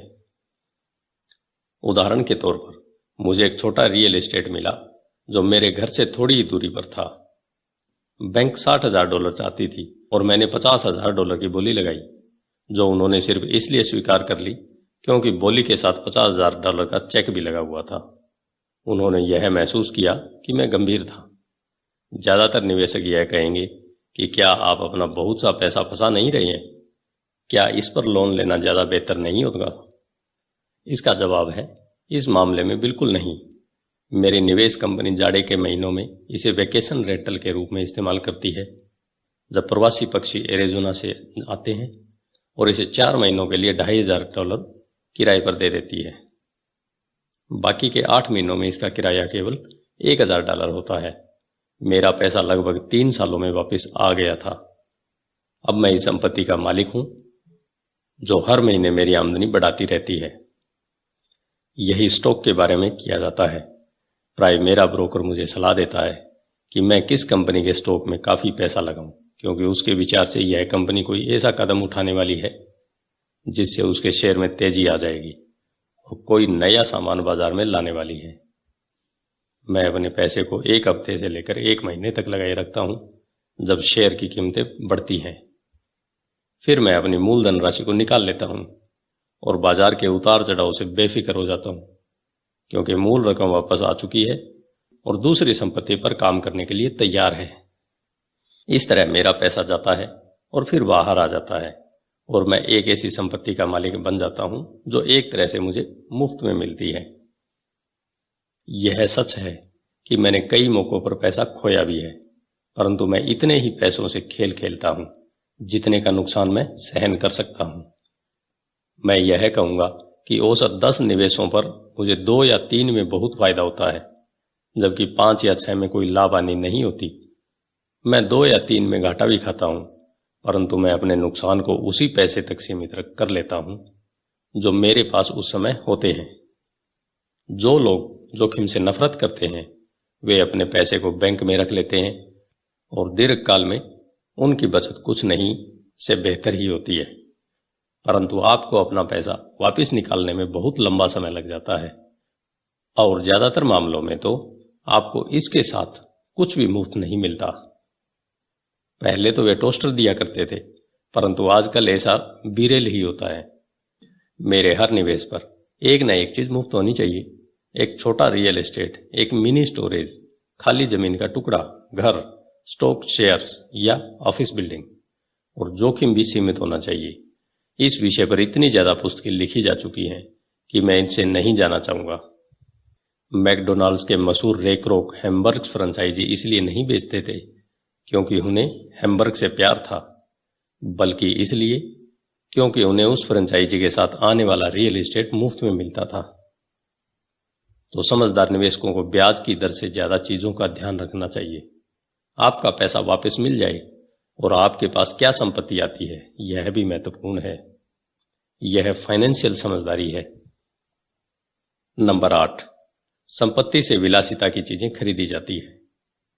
केंद्रित करने की शक्ति। मेरे एक दोस्त का बेटा बहुत खर्चीला था और ऐसा लगता था जैसे उसकी जेब में छेद हो गई हो। 16 साल की उम्र में स्वाभाविक रूप से उसे अपनी कार चाहिए थी। बहाना यह था, सभी दोस्तों के मम्मी डैडी ने अपने बच्चों के लिए कार खरीदी है। यह लड़का अपनी बचत में से पैसे निकालकर नगद कार खरीदना चाहता था। ऐसे समय में उसके डैडी ने मुझसे सलाह मांगी, आप क्या सोचते हैं कि मुझे उसे ऐसा करने देना चाहिए या मैं भी दूसरे पिताओं की तरह उसे कार खरीद कर दे दूं? इसके जवाब में मैंने कहा, कुछ समय के लिए तो ठीक है, परंतु लंबे समय के लिए आप उसे क्या सिखा पाएंगे? क्या आप अपने बच्चे की कार प्राप्त करने की इच्छा से उसे कुछ सीखने के लिए प्रेरित कर सकते हैं? अचानक उसकी ट्यूबलाइट चमकी और वह तुरंत घर की तरफ चल दिया। 2 महीने बाद मुझे वह दोस्त मिल गया। क्या तुम्हारे बेटे को उसकी नई कार मिल गई? मैंने पूछा। नहीं, उसे नहीं मिली, परंतु मैं गया और उसे कार के लिए $3000 दे दिए। मैंने उससे कहा कि वह अपने कॉलेज के पैसे के बजाय मेरे पैसे का उपयोग करे। मैंने कहा, यह तो आपकी उदारता है। नहीं, उस पैसे के साथ एक शर्त भी जुड़ी है। मैंने आपकी सलाह मान ली और उसकी कार खरीदने की प्रबल इच्छा के साथ सीखने की शर्त भी लगा रखी है। शर्त क्या है? मैंने पूछा। पहले तो हमने आपके कैश फ्लो गेम का सहारा लिया। हमने इसे खेलते हुए पैसे के समझदारी से इस्तेमाल पर एक लंबा विचार विमर्श किया। फिर मैंने उसे वॉल स्ट्रीट जर्नल की सदस्यता दिलवा दी और स्टॉक मार्केट पर कुछ पुस्तकें भी दिलवाई। फिर दिक्कत कहाँ थी? मैंने उससे कहा कि $3000 उसके हैं, परंतु वह इसे सीधे कार नहीं खरीद सकता। वह इनके स्टॉक खरीदे और बेच सकता है, खुद का ब्रोकर ढूंढ सकता है, और एक बार वह इन $3000 के $6000 बना लेता है तो वह अपनी कार खरीद सकता है और बाकी के $3000 उसके कॉलेज के फंड में जाएंगे। मैंने पूछा, और इसके परिणाम क्या निकले? वह शुरुआत में किस्मत वाला रहा, परंतु कुछ दिनों बाद उसे अपने मुनाफे की सारी रकम गंवा दी। तब वह सचमुच रुचि लेने लगा। आज चाहे वह $2000 के घाटे में हो, परंतु उसकी रुचि बहुत बढ़ गई है। उसने मेरे द्वारा खरीदी सारी किताबें पढ़ डाली और वह और ज्यादा पुस्तकों की खोज में पुस्तकालय भी चला गया। वह मन लगाकर वॉल स्ट्रीट जर्नल पढ़ता है, सूचकों पर नजर रखता है और MTV के बजाय CNBC देखता है। उसके पास केवल $1000 बचे हैं, परंतु उसकी रुचि और ज्ञान आसमान को छू रहे हैं। वह जानता है कि अगर वह इस पैसे को खो देगा तो फिर उसे 2 सालों तक अपने पैरों पर ही चलना पड़ेगा, परंतु उसे उसकी कोई खास चिंता नहीं पड़ी है। अब उसे कार हासिल करने में ज्यादा रुचि नहीं है, क्योंकि उसे एक ऐसा खेल मिल गया है जिसमें उसे ज्यादा आनंद मिलता है।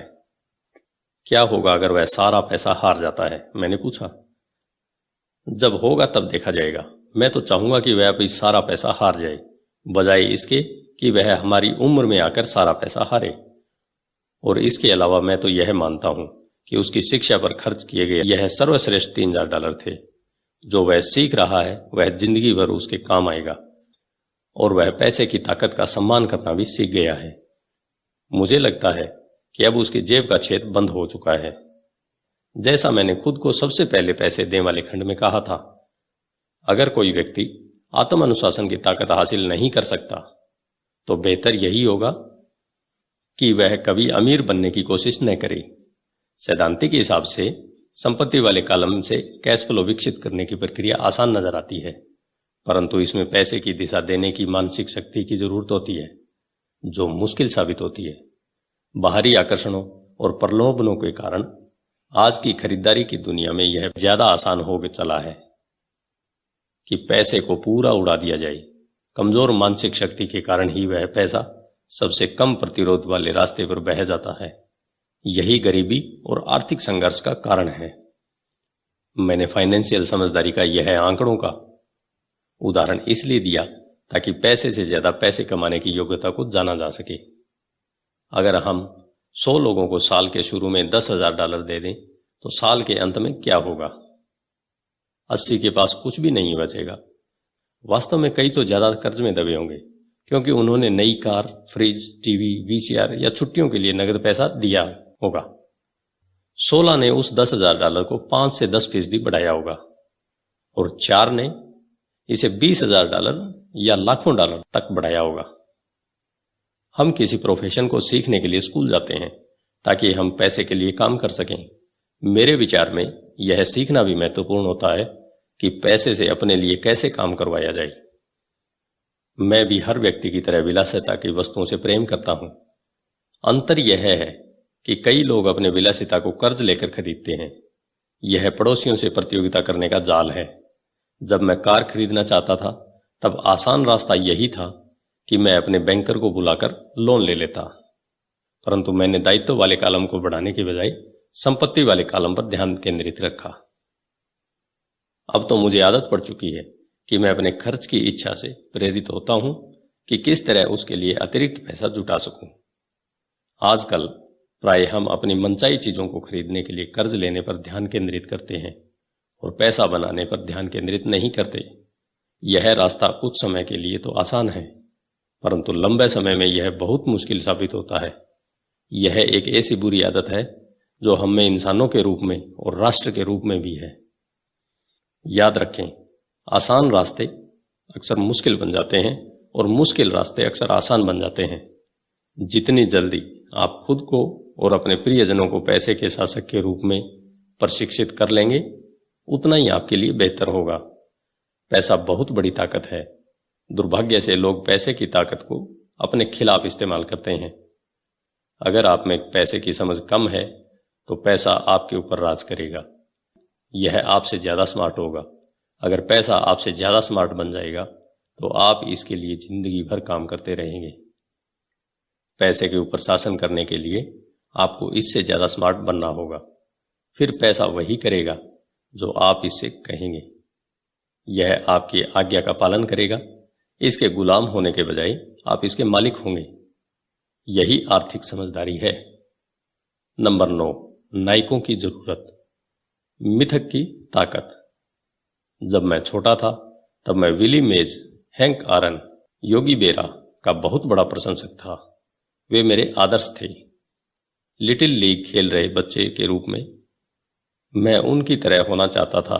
मैंने उनके बेसबॉल कार्ड भी सहेज रखे थे। मैं उनके बारे में सब कुछ जान लेना चाहता था। मैं उनके बारे में सभी आंकड़े जानता था, उनके बेटिंग के औसत, उन्हें मिलने वाली धनराशि और वे किस तरह बड़े हुए, सब कुछ। मैं सब कुछ इसलिए जानना चाहता था क्योंकि मैं उनके जैसा बनना चाहता था।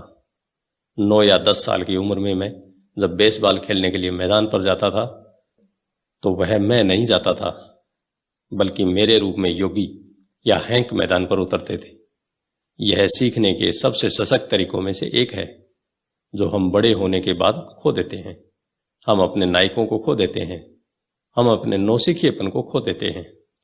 आज मैं अपने घर के पास छोटे बच्चों को बास्केटबॉल खेलते देखता हूँ। कोर्ट पर वे छोटी जानी नहीं होते, वे तो माइकल जॉर्डन, सर चार्ल्स या क्लाइड होते हैं।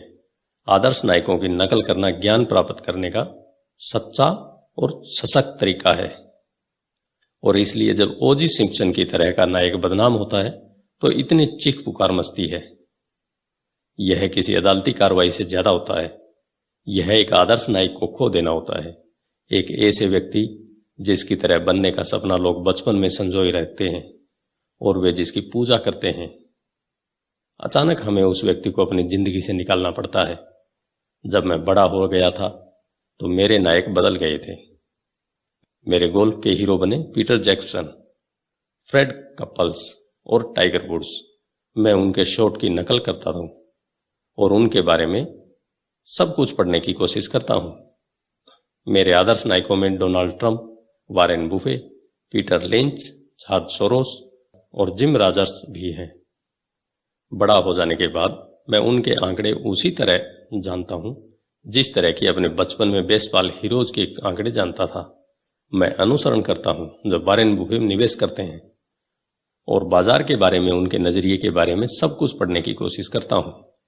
मैं पीटर लिंच की पुस्तक भी इसलिए पढ़ता हूं ताकि स्टॉक चुनने की उनकी तकनीक को समझ सकूं, और मैं डोनाल्ड ट्रंप के बारे में भी इसलिए पढ़ता हूं ताकि यह जान सकूं कि वे किस तरह सौदे करते हैं। जिस तरह मैदान पर बेसबॉल के लिए बैटिंग करते जाते समय मैं खुद की भूमिका में नहीं होता था, उसी तरह जब मैं बाजार में उतरता हूं या मैं कोई सौदा करता हूं तो मैं अवचेतन रूप से ट्रंप की बहादुरी का अभिनय करता हूं। या जब मैं किसी प्रवृत्ति का विश्लेषण करता हूं तो मैं उसे इस तरह देखता हूं जैसे पीटर लिंच यह काम कर रहे हों। आदर्श नायक होने से हम अपनी कच्ची प्रतिभा के वृहद स्रोत का दहन करते हैं, परंतु आदर्श नायक हमें प्रेरित करने से भी ज्यादा बड़ा काम करते हैं। वे चीजों को ज्यादा आसान बना देते हैं। चीजें आसान दिखने के कारण हम भी उन्हीं की तरह बनना चाहते हैं। अगर वे ऐसा कर सकते हैं तो मैं भी यही कर सकता हूं। जब निवेश की बात आती है तो ज्यादातर लोग इसे बहुत कठिन समझते हैं। इसके बजाय उन्हें आदर्श नायकों की तलाश करना चाहिए जो इन्हें आसान बना देते हैं। नंबर 10, सिखाओ और आपको हासिल होगा। देने की शक्ति। मेरे दोनों डैडी शिक्षक थे। मेरे अमीर डैडी ने मुझे ऐसा सबक सिखाया जो मेरे साथ जिंदगी भर चल रहा है, और वह सबक था परोपकार करना या देना। मेरे पढ़े लिखे डैडी ने अपने समय और ज्ञान द्वारा दूसरों को बहुत दिया, परंतु शायद ही कभी अपना पैसा दिया हो। जैसा मैं बता चुका हूं, वे सामान्यतः कहा करते थे कि वे तभी देंगे जब उनके पास कुछ अतिरिक्त धन होगा, और उनके पास कभी भी अतिरिक्त धन नहीं होता था। मेरे अमीर डैडी ने पैसा भी दिया और शिक्षा भी। वे देने के सिद्धांत में पक्का यकीन रखते थे। अगर आपको कुछ चाहिए तो आपको पहले कुछ देने की जरूरत है। वे हमेशा कहा करते थे, जब उनका हाथ तंग होता था तब भी वे अपनी चर्च या अपनी पसंदीदा धार्मिक संस्था को दान देते थे। अगर मैं आपके पास कोई विचार छोड़ना चाहता हूं तो वह विचार यही होगा, जब भी आपको किसी चीज की कमी या जरूरत महसूस हो तो पहले उस चीज को दे दें। बाद में वह बाल्टियों से भरकर आपके पास लौट आएगी। यह पैसा, मुस्कुराहट, प्रेम, दोस्ती सभी के बारे में सही है। मैं जानता हूं कि कोई भी व्यक्ति ऐसा नहीं करना चाहेगा, परंतु मैंने ऐसा किया है और इसके फायदे भी उठाए हैं। मैं विश्वास करता हूं कि आदान प्रदान का सिद्धांत सही है, और इसलिए मैं वही चीज देता हूं जो मैं पाना चाहता हूं। मुझे पैसा चाहिए, इसलिए मैं पैसे देता हूं, और यह कई गुना होकर मेरे पास वापस आ जाता है। मैं बिक्री बढ़ाना चाहता हूं, इसलिए मैं किसी और व्यक्ति की कुछ बेचने में मदद कर देता हूं, और मेरी बिक्री बढ़ जाती है। मैं संपर्क बढ़ाना चाहता हूं तथा मैं किसी और की संपर्क बढ़ाने में मदद कर देता हूं और जादू की तरह मेरे भी संपर्क बढ़ जाते हैं। मैंने सालों पहले एक कहावत सुनी थी, ईश्वर को कुछ नहीं चाहिए पर इंसानों को देना चाहिए। मेरे अमीर डैडी अक्सर कहा करते थे, गरीब लोग अमीरों से ज्यादा लालची होते हैं। उन्होंने इसे समझाते हुए कहा कि अगर कोई व्यक्ति अमीर है तो वह व्यक्ति दूसरों द्वारा चाही गई कुछ चीज दे रहा है। मेरे जीवन में मेरे तमाम वर्षों में जब भी मैंने पैसे की कमी या जरूरत महसूस की है तो मैंने पहले तो अपने दिल को टटोला है कि मैं क्या चाहता हूं और फिर इसे देने का फैसला किया है, और जब मैंने दिया है तो यह हमेशा मेरे पास वापस लौटा है। यह मुझे उस व्यक्ति की कहानी याद दिलाता है जो जाड़े की ठंडी रात में लकड़ियां लेकर बैठा है और पास में ही धीमे धीमे जल रहे स्टोव पर चिल्ला रहा है, जब तुम मुझे गर्मी दोगे तब मैं कुछ लकड़ियां अंदर डालूंगा। और जब पैसे, प्रेम, सुख, बिक्री और संपर्क की बात आती है तो हर व्यक्ति को यही याद रखने की जरूरत है कि जो आप चाहते हैं पहले आप उसे दे दें और यह कई गुना होकर आपके पास लौट आएगा। बहुधा केवल यही सोचने की प्रक्रिया से भी कि मैं क्या चाहता हूं और इसे किसी और को किस तरह दे सकता हूं, मेरे अंदर उदारता का ज्वर आने लगता है। जब भी मैं यह देखता हूं कि लोग मेरी तरफ देखकर नहीं मुस्कुरा रहे हैं तो मैं आराम से मुस्कुराना और हेलो करना चालू कर देता हूं और जादू की तरह मेरे आसपास अचानक बहुत से मुस्कुराने वाले लोग जमा हो जाते हैं। यह सच है कि आपकी दुनिया केवल आपका दर्पण है, तो इसलिए मैं कहता हूं, सिखाओ और आपको मिलेगा। मैंने पाया है कि मैं सीखने वालों को जितनी गंभीरता से जितना ज्यादा सिखाता हूं, मैं भी उतना ही ज्यादा सीखता हूं। अगर आप पैसे के बारे में सीखना चाहते हैं तो इसे किसी और को सिखाएं। ऐसा करने से आपके दिमाग में बहुत से नए विचारों और फार्मूलों की बाढ़ आ जाएगी। ऐसे भी समय आए हैं जब मैंने दिया है और कुछ भी वापस नहीं लौटाया, या जो मुझे मिला वह मैं नहीं चाहता था, परंतु करीबी जांच और आत्म अवलोकन से मुझे पता चला कि उन मामलों में मैं देने के लिए नहीं दे रहा था बल्कि पाने के लिए दे रहा था। मेरे डैडी ने शिक्षकों को सिखाया और वे एक मास्टर टीचर बन गए। मेरे अमीर डैडी ने युवा लोगों को अपना बिजनेस करने का तरीका सिखाया। मैं पीछे पलट कर देखता हूं कि यह सीखने वालों की अपने ज्ञान के प्रति उदारता ही थी जिसके कारण वे ज्यादा स्मार्ट बन गई।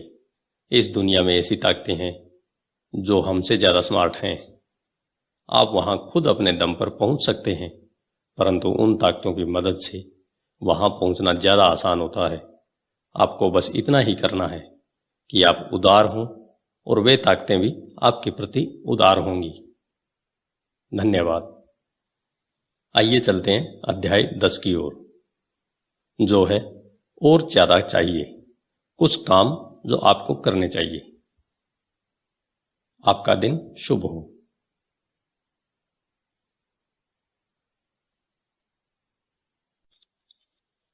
रिच डैड पुअर डैड, अध्याय 10, और ज्यादा चाहिए, कुछ काम जो आपको करने चाहिए।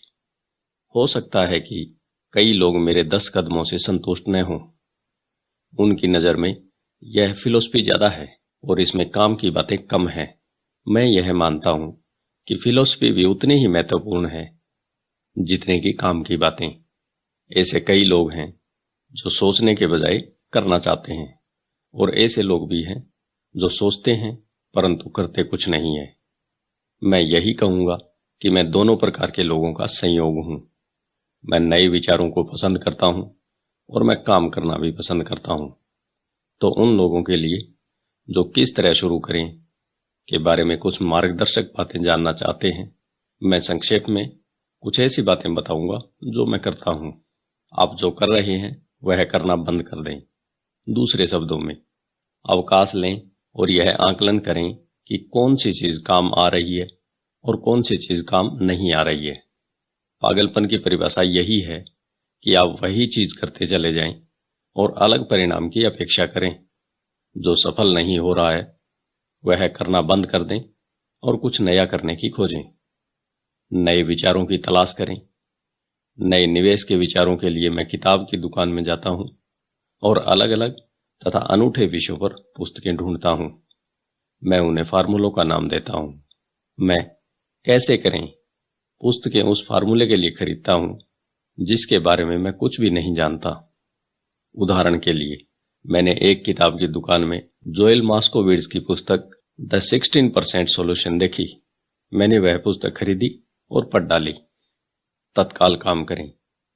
अगले बुधवार को मैंने बिल्कुल वही किया जो पुस्तक में कहा गया था। मैंने हर कदम पुस्तक के अनुसार उठाया था। वकीलों के ऑफिसों या बैंक में मैंने रियल एस्टेट के सौदों के साथ भी यही किया है। ज्यादातर लोग तत्काल कदम नहीं उठाते, या वे एक तरह से इस बात का इंतजार करते हैं कि कोई आएगा और उन्हें बताएगा कि उनके द्वारा सीखा गया नया फार्मूला गलत है और उसका अनुसरण करना बिल्कुल बेकार है। मेरे पड़ोसी ने मुझे बताया कि मेरा 16% का फार्मूला क्यों बेकार है। बहरहाल, मैंने उसकी बात पर इसलिए ध्यान नहीं दिया क्योंकि उसने कभी ऐसा करके नहीं देखा था। किसी ऐसे आदमी को खोजें जिसने वह किया हो जो आप करना चाहते हैं। उन्हें लंच पर ले जाएं, उनसे टिप्स लें, बिजनेस की बारीकियां समझें। अपने 16% के प्रमाण पत्रों के लिए मैं काउंटी टैक्स ऑफिस गया और मैंने वहां पर काम करने वाले सरकारी कर्मचारियों को खोजा। मैंने यह पाया कि वह भी इनमें निवेश करती है। तत्काल ही मैंने उसे लंच का न्योता दे दिया। उसने रोमांचित होकर मुझे यह समझा दिया इसे कैसे करना है और उसने अपना पूरा ज्ञान मेरे सामने परोस दिया। लंच के बाद उसने पूरे दिन मुझे वह जगहें दिखाई जहां मैं इस तरह का सौदा कर सकता था। अगले दिन तक मैंने उसकी मदद से 2 बड़ी जायदादों को पा लिया था और मैं तब से उन पर 16% की दर से ब्याज कमा रहा हूं। मुझे पुस्तक पढ़ने में 1 दिन लगा, कदम उठाने में 1 दिन लगा, लंच में 1 घंटा लगा और 2 बड़े सौदे करने में केवल 1 दिन लगा। कक्षाओं में भाग लें और टेप खरीदें। मैं अखबारों में नई और रोचक कक्षाओं की खबर रोजाना खोजता रहता हूं। इनमें से कई तो मुफ्त होती है या उनकी फीस बहुत कम होती है। मैं जो सीखना चाहता हूं उस विषय पर मैं महंगे सेमिनारों में भी जाता हूं। मैं इसलिए अमीर हूं और मुझे इसलिए नौकरी करने की कतई जरूरत नहीं है क्योंकि मैंने इस तरह के पाठ्यक्रमों में भाग लिया है। मेरे कुछ दोस्त हैं जो मुझे यह बताया करते थे कि इस तरह के कार्यक्रमों में भाग लेकर मैं अपना समय और पैसा दोनों बर्बाद कर रहा हूं। वे आज भी वही काम कर रहे हैं। हमेशा ऑफर देते रहें। जब भी मैं कोई रियल एस्टेट की प्रॉपर्टी चाहता हूं तो मैं कई प्रॉपर्टी देखता हूं और आमतौर पर एक ऑफर लिख देता हूं। अगर आप नहीं जानते कि सही ऑफर क्या होना चाहिए तो यह मैं भी नहीं जानता। यह तो रियल एस्टेट एजेंट का काम है। वे ऑफर का आंकड़ा देते हैं। मैं जहां तक संभव हो सकता है कम से कम काम करता हूं। मेरी एक मित्र चाहती थी कि मैं उसे अपार्टमेंट हाउस खरीदना सिखाऊं। एक शनिवार को वह, उसका एजेंट और मैं गए और हमने 6 अपार्टमेंट हाउस देखे। 4 तो घटिया थे परंतु 2 अच्छे थे। मैंने उससे कहा कि वह सभी 6 पर ऑफर लिखे और मालिकों द्वारा मांगी गई कीमत से आधी का ऑफर दें। यह सुनते ही उसे और उसके एजेंट को दिल का दौरा पड़ते पड़ते बचा। उसके हिसाब से यह बदतमीजी होगी और इससे मकान मालिकों को बुरा लग सकता है, परंतु मैं वास्तव में नहीं सोचता कि एजेंट इतनी कड़ी मेहनत करना चाहता था। इसलिए उन्होंने कुछ नहीं किया और वे एक बेहतर सौदे की तलाश में चले गए। उन्होंने कभी कोई ऑफर नहीं दी और वह आज भी सही कीमत पर सही सौदे के लिए भटक रही है। आप नहीं जानते कि सही कीमत क्या है जब तक कि सौदा करने के लिए आपके सामने दूसरी पार्टी न हो। ज्यादातर बेचने वाले बहुत ज्यादा कीमत मांगते हैं। यह दुर्लभ ही है कि कोई बेचने वाला वास्तव में ऐसी कीमत मांगे जो वास्तविक मूल्य से कम हो। इस कहानी से हमें यह शिक्षा मिलती है कि हमें ऑफर देना चाहिए। जो लोग निवेशक नहीं होते उन्हें यह समझ ही नहीं होती कि कोई चीज बेचना कितना कठिन होता है। मेरे पास एक रियल एस्टेट की प्रॉपर्टी थी जिसे मैं महीनों से बेचना चाहता था। मैंने किसी भी चीज का स्वागत किया होता। मुझे इस बात से कोई फर्क नहीं पड़ता कि कीमत कितनी कम थी। उन्होंने अगर मुझे 10 सूअरों का भी ऑफर दिया होता तो भी मैं खुश हो गया होता। ऑफर की कीमत से नहीं बल्कि इस बात से कि कोई तो मेरी प्रॉपर्टी में रुचि रखता है। इसके जवाब में मैं बदले में पूरे के पूरे सोर फार्म को हासिल करने की कोशिश करता। तो यह खेल इस तरह से खेला जाता है। खरीदने और बेचने का खेल बड़ा मजेदार होता है। इस बात का हमेशा ध्यान रखें, यह मजेदार है और यह केवल एक खेल है। ऑफर देते रहें, कोई तो कभी हाँ कहेगा, और मैं हमेशा अपने ऑफर में बचाव के वाक्य डाल देता हूँ। रियल एस्टेट में मैं हमेशा अपने ऑफर में यह लिखता हूँ कि बिजनेस पार्टनर के अनुमोदन के बाद ही यह समझौता अंतिम माना जाएगा। मैं यह कभी नहीं बताता कि मेरा बिजनेस पार्टनर कौन है।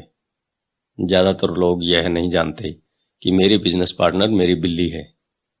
अगर वे ऑफर को मान लेते हैं और मैं सौदा नहीं करना चाहता तो मैं घर फोन लगाता हूं और अपनी बिल्ली से बात कर लेता हूं।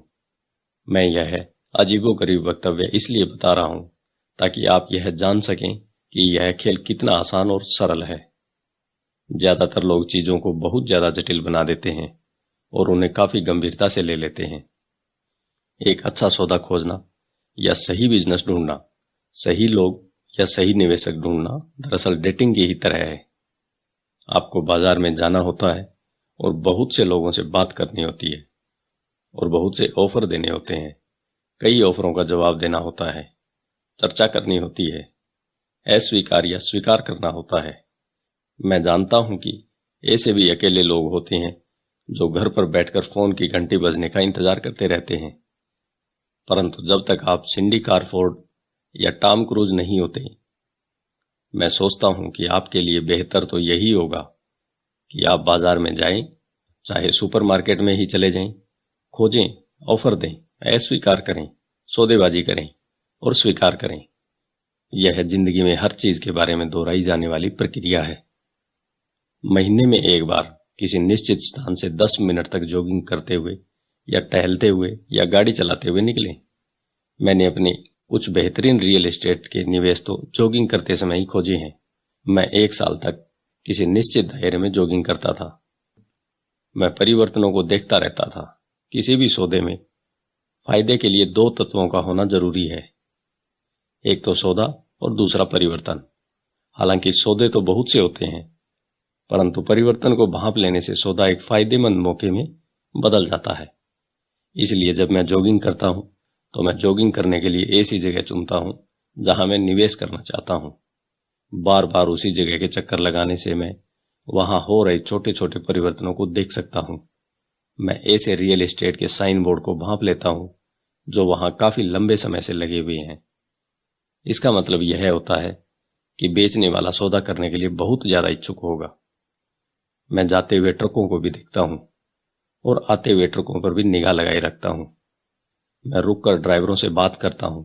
मैं डाकियों से भी बात करता हूं। उन्हें अपने इलाके के बारे में गजब की जानकारी होती है। मैं एक बुरा इलाका खोज लेता हूं, खासकर ऐसा इलाका जहां लोग किसी बुरी खबर से डरे हुए होते हैं। मैं वहां साल में कई बार यह देखने के लिए चक्कर लगाता हूं कि सुधार के लक्षण कहां नजर आ रहे हैं। मैं रिटेलर से बात करता हूं, खासकर नए दुकानदारों से, और उनसे यह पूछता हूं कि वे इस इलाके में क्यों आए हैं।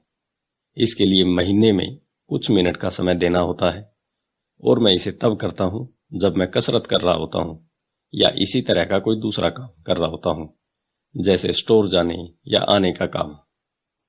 स्टॉक के मामले में मुझे पीटर लिंच की पुस्तक बीटिंग द स्ट्रीट इसलिए बहुत ज्यादा पसंद है क्योंकि इसमें ऐसे स्टॉक को चुनने का फार्मूला दिया गया है जिनकी कीमतें बढ़ने वाली हैं। मैंने यह पाया है कि कीमत बढ़ने के सिद्धांत हर जगह एक जैसे होते हैं, चाहे वह रियल एस्टेट हो, स्टॉक हो, म्यूचुअल फंड हो, नया पालतू कुत्ता हो, नया घर हो, नया जीवन साथी हो या लॉन्ड्री के डिटर्जेंट पर बार्गेनिंग हो। प्रक्रिया लगभग वही रहती है।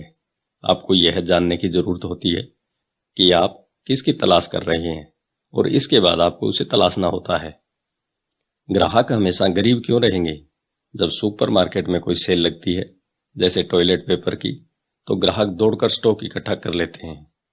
जब स्टॉक मार्केट में सेल लगती है, जिसे सामान्यतया क्रैश या उतार या सुधार कहा जाता है, तो ग्राहक इससे दूर भाग जाते हैं। जब सुपरमार्केट अपनी कीमतें बढ़ा देता है तो ग्राहक कहीं और जाकर खरीदारी करता है। जब स्टॉक मार्केट अपनी कीमतें बढ़ा देता है तो ग्राहक खरीदना शुरू कर देता है। सही जगहों पर खोजिए। मेरे पड़ोसी ने कंडोमिनियम $1,00,000 में खरीदा। मैंने उसके बगल में ही वैसा ही कंडोमिनियम $50,000 में खरीदा। उसने मुझे बताया कि वह कीमतों के बढ़ने का इंतजार कर रहा है। मैंने उससे कहा कि फायदा खरीदते समय होता है, न कि बेचते समय। उसने एक ऐसे रियल एस्टेट ब्रोकर को चुना था जिसकी खुद की कोई प्रॉपर्टी नहीं थी। मैंने एक बार बैंक के फोरक्लोजर डिपार्टमेंट की मदद ली थी। मैंने एक कक्षा में $500 की फीस देकर यह सीखा था कि ऐसा कैसे किया जा सकता है। मेरे पड़ोसी का विचार था कि रियल एस्टेट में निवेश की कक्षा के लिए $500 की फीस बहुत महंगी थी। उसने कहा कि उसके पास न तो इतने पैसे हैं, न ही समय, इसलिए अब वह कीमत बढ़ने का इंतजार कर रहा है। मैं पहले तो उन लोगों की तलाश करता हूं जो खरीदना चाहते हैं, फिर मैं उस व्यक्ति को ढूंढता हूं जो बेचना चाहता है। मेरा एक दोस्त एक प्लॉट ढूंढ रहा था। उसके पास पैसा था, परंतु उसके पास समय नहीं था। मैंने भी ढूंढना चालू किया और मुझे अपने दोस्त की जरूरत से बड़ा टुकड़ा मिल गया। मैंने इसे एक विकल्प के साथ जोड़ दिया। अपने दोस्त को फोन किया और उसे इसका ऑफर दिया। उसे जमीन का छोटा टुकड़ा चाहिए था, इसलिए मैंने उसकी जरूरत का टुकड़ा उसे बेच दिया और जमीन खरीद ली। जमीन का बाकी बचा टुकड़ा मैंने मुफ्त में ही अपने पास रख लिया। इस कहानी से हमें यह शिक्षा मिलती है, केक खरीदो और उसे टुकड़ों में बांट दो। ज्यादातर लोग अपनी हैसियत के मुताबिक सामान की खोज करते हैं, इसलिए ये कम सामान की ज्यादा कीमत चुकाते हैं। छोटे विचार वाले लोगों को बड़े अवसर नहीं दिखते। इसलिए अगर आप ज्यादा अमीर बनना चाहते हैं तो पहले तो बड़े विचारों को सोचना शुरू कीजिए। दुकानदार ज्यादा सामान खरीदने वालों को डिस्काउंट देते हैं और वे केवल ऐसा इसलिए करते हैं क्योंकि ज्यादातर व्यवसायी ज्यादा खर्च करने वाले लोगों को पसंद करते हैं। अगर आप कम खर्च भी करते हो तो भी आपको हमेशा बड़े विचार को ही सोचना चाहिए। जब मेरी कंपनी को कंप्यूटर खरीदने थे तो मैंने अपने बहुत से दोस्तों से फोन पर पूछा कि क्या उन्हें भी कंप्यूटर खरीदना है। हम सब मिलकर कई डीलरों के पास गए और एक बढ़िया सौदा कर लिया, क्योंकि हमें बहुत से कंप्यूटर खरीदने थे। मैंने यही शहरों के साथ भी किया। छोटे लोग हमेशा छोटे ही रहेंगे क्योंकि उनकी सोच छोटी है। या तो अकेले ही काम करें या फिर काम ही न करें। इतिहास से सीखें। स्टॉक एक्सचेंज की सभी बड़ी कंपनियां छोटी कंपनियों के रूप में शुरू हुई थी। कर्नल सैंडर्स तब तक अमीर नहीं हुए थे जब तक 60 साल की उम्र में उन्होंने अपना सब कुछ नहीं गंवा दिया था। बिल गेट्स 30 साल से भी कम उम्र में दुनिया के सबसे अमीर लोगों में से एक हैं। सक्रियता हमेशा निष्क्रियता को हरा देती है। अवसर पहचानने के लिए केवल कुछ ही चीजें हैं जो मैं करता आया हूं और अब भी कर रहा हूं। इनमें से सबसे महत्वपूर्ण शब्द है किया और करो। जैसा इस पुस्तक में कई बार दोहराया जा चुका है, संपत्ति के पुरस्कार को पाने से पहले आपको सक्रिय होना पड़ेगा। तो काम पर जुट जाएं अभी से ही। धन्यवाद। आइए चलते हैं उपसंहार की तरफ। केवल $7,000 में ही कॉलेज की शिक्षा। आपका दिन शुभ हो।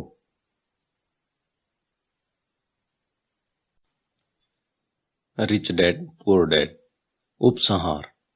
केवल $7,000 में ही कॉलेज की शिक्षा। अब जब यह पुस्तक खत्म हो रही है और छपने जा रही है, मैं आपके साथ अपना एक अंतिम विचार बांटने जा रहा हूं। इस किताब को लिखने का खास कारण लोगों को यह सिखाना था कि किस तरह पैसे की समझ से जिंदगी की सामान्य समस्याओं को सुलझाया जा सकता है। वित्तीय प्रशिक्षण के बिना हम उन्हीं घिसे पिटे फार्मूलों के सहारे जिंदगी काट देते हैं, जैसा कड़ी मेहनत करो, बचाओ, उधार लो और बहुत ज्यादा टैक्स चुकाओ। आज हमें ज्यादा समझदारी की जरूरत है। मैं नीचे दी हुई कहानी को एक ऐसी आर्थिक समस्या के अंतिम उदाहरण के रूप में प्रस्तुत कर रहा हूं जिससे कई युवा परिवार आज जूझ रहे हैं। आप अपने बच्चों के लिए किस तरह अच्छी शिक्षा का इंतजाम कर सकते हैं और अपने खुद के रिटायरमेंट के लिए पैसा इकट्ठा कर सकते हैं। इसी लक्ष्य की प्राप्ति के लिए कड़ी मेहनत के बजाय वित्तीय बुद्धि का प्रयोग किस तरह किया जा सकता है, यह इसी का उदाहरण है। मेरा एक दोस्त एक दिन अपना दुखड़ा रो रहा था कि 4 बच्चों की कॉलेज की शिक्षा के लिए पैसों की बचत करना कितना कठिन था। वह हर महीने एक म्यूचुअल फंड में $300 जमा कर रहा था और अब तक उसके पास $12,000 जमा कर लिए गए थे। उसे अपने बच्चों को कॉलेज भेजने के लिए $4 लाख की जरूरत थी। उसके पास इसे जमा करने के लिए 12 साल थे, क्योंकि उसका सबसे बड़ा बच्चा तब 6 साल का था। यह 1991 की बात थी और उस समय फिनिक्स का रियल एस्टेट बाजार दुर्दशा में था। लोग बाग अपना घर बार बेचने में लगे थे। मैंने अपने इस सहपाठी को सुझाया कि उसके पास म्यूचुअल फंड में जो पैसा जमा है उसके कुछ हिस्से में वह एक घर खरीद ले। यह विचार उसे कुछ कुछ जम गया और हम इस संभावना पर विचार करने लगे। उसकी मुख्य चिंता यह थी कि एक और घर खरीदने के लिए उसकी बैंक में क्रेडिट नहीं थी और उसके पास इतना नगद नहीं था। मैंने उसे भरोसा दिलाया कि किसी प्रॉपर्टी को फाइनेंस करवाने के लिए बैंक के पास जाने के अलावा दूसरे रास्ते भी होते हैं। हमने 2 हफ्तों तक मकान खोजा, एक ऐसा घर जो हमारी सारी जरूरतों को पूरा करता हो। चुनने के लिए हमारे पास बहुत से घर थे, इसलिए हमें शॉपिंग में मजा भी बहुत आ रहा था। आखिरकार हमने एक अच्छे मोहल्ले में 3 बेडरूम और 2 बाथ वाला घर खरीद लिया। घर पसंद किया। मालिक उसी दिन घर बेचना चाहता था, क्योंकि वह और उसका परिवार कैलिफोर्निया के लिए जा रहे थे, जहां उसकी नौकरी उसका इंतजार कर रही थी। वह $1,02,000 चाहता था, परंतु हमने उसे 79,000 का ऑफर दिया। उसने तत्काल उसे मंजूर कर लिया। उस घर पर एक नॉन क्वालिफाइंग लोन था, जिसका मतलब यह था कि कोई बिना नौकरी वाला आदमी भी उसे बैंकर के अनुमोदन के बिना खरीद सकता था। मकान मालिक पर $72,000 का कर्ज बाकी था, इसलिए मेरे दोस्त को केवल बचे हुए $7,000 का इंतजाम करना था, जो कर्ज की रकम और खरीदने की राशि का अंतर थी। जैसे ही मालिक ने घर खाली किया, मेरे दोस्त ने मकान किराए पर उठा दिया। सारा खर्च निकालने के बाद, जिसमें कर्ज की किस्त भी शामिल थी, उसकी जेब में हर महीने $125 आने लगे। उसकी योजना थी कि वह मकान को 12 साल तक अपने पास रखे और हर महीने मिलने वाली अतिरिक्त $125 का उपयोग करके जल्दी से जल्दी कर्ज उतार दे।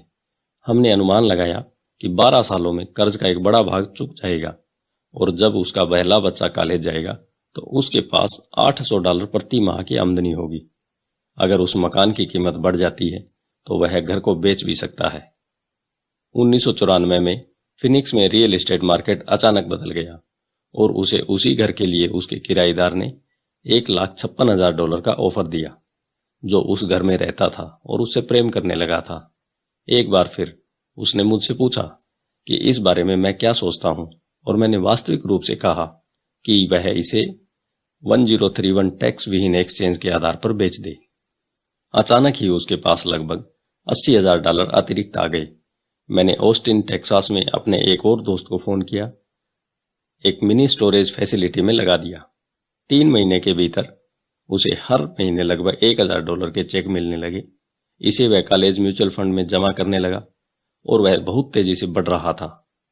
1996 में मिनी वेयर हाउस बिक गया और उसे बिक्री के हिस्से के रूप में लगभग $3,30,000 का चेक मिला, जो उसने एक नए प्रोजेक्ट में लगा दिए, जिससे उसे हर महीने $3,000 से ज्यादा आमदनी होने लगी, जो उसके कॉलेज म्यूचुअल फंड में जाने लगी। उसे अब पूरा विश्वास है कि उसका $4 लाख का लक्ष्य आसानी से हासिल हो जाएगा और इसके लिए उसे शुरुआत में केवल $7,000 और थोड़ी सी वित्तीय बुद्धि का इस्तेमाल करना पड़ा। उसके बच्चों को अब उतनी शिक्षा मिल रही थी जो वे हासिल करना चाहते हैं और वह अपनी मूल पूंजी का प्रयोग अपने रिटायरमेंट के लिए कर सकता है, जो अभी उसके सी कॉर्पोरेशन में निवेश की हुई है। इस सफल निवेश रणनीति के कारण अब वह जल्दी ही रिटायरमेंट ले सकता है। इस पुस्तक को पढ़ने के लिए धन्यवाद। मुझे आशा है कि इससे आपको कुछ समझ मिली होगी कि किस तरह पैसे की ताकत का इस्तेमाल किया जाए ताकि पैसा आपके लिए काम करे। आज हमें बचे रहने के लिए भी पैसे की समझ की जरूरत है। यह विचार कि पैसा बनाने के लिए पैसे की जरूरत होती है, वित्तीय रूप से नासमझ लोगों का विचार होता है। इसका यह मतलब नहीं है कि वे समझदार नहीं है। इसका मतलब केवल इतना है कि उन्होंने पैसे बनाने की कला अभी नहीं सीखी है। पैसा केवल एक विचार है। अगर आप ज्यादा पैसा कमाना चाहते हैं तो केवल अपने विचारों को बदल दीजिए। हर आत्मनिर्मित आदमी ने छोटे पैमाने पर एक विचार से शुरुआत की थी और बाद में इसे बड़ा किया था। यही निवेश के बारे में भी लागू होता है। शुरू करने के लिए केवल कुछ डॉलर ही काफी है और बाद में इनसे बड़ी रकम बनाई जा सकती है। मैं ऐसे बहुत से लोगों से मिलता हूं जो जिंदगी भर किसी बड़े सौदे के पीछे भागते रहते हैं या बड़े सौदे के लिए बहुत सा पैसा जुटाते रहते हैं, परंतु मेरी नजर में यह मूर्खतापूर्ण है। ज्यादातर मैंने नासमझ निवेशकों को अपना बड़ा अंडा एक ही समझौते में लगाते हुए और इस कारण उन्हें तेजी से बर्बाद होते हुए देखा है।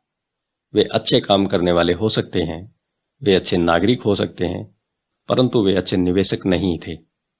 पैसे के बारे में शिक्षा और बुद्धि महत्वपूर्ण है।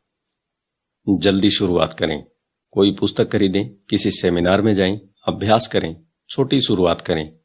मैंने 6 साल से भी कम समय में $5,000 को $10 लाख की संपत्ति में बदला है, जिससे हर महीने $5,000 का कैश फ्लो आता है। परंतु मैंने यह बचपन से सीखा है। मैं आपको सीखने के लिए इसलिए प्रेरित करता हूं क्योंकि यह इतना मुश्किल नहीं है। दरअसल एक बार आपको इसकी लत पड़ जाए तो आपके लिए यह आसान हो जाएगा। मैं समझता हूं कि मैंने अपना संदेश बहुत स्पष्टता से पहुंचा दिया है। आपके हाथ में क्या है, इस बात का निर्णय इस बात से होता है कि आपके दिमाग में क्या है। पैसा केवल एक विचार है। एक बहुत बढ़िया पुस्तक है, थिंक एंड ग्रो रिच, सोचिए और अमीर बनिए। इसका शीर्षक यह नहीं है कि कड़ी मेहनत करिए और अमीर बनिए। यह सीखें कि किस तरह आप पैसे से अपने लिए कठोर मेहनत करवा सकते हैं और आपकी जिंदगी किस तरह ज्यादा आसान और सुखद हो सकती है। आज इस बात की जरूरत है कि आप सुरक्षात्मक खेल खेलने के बजाय स्मार्ट बने और अपनी बुद्धि का प्रयोग करें। धन्यवाद।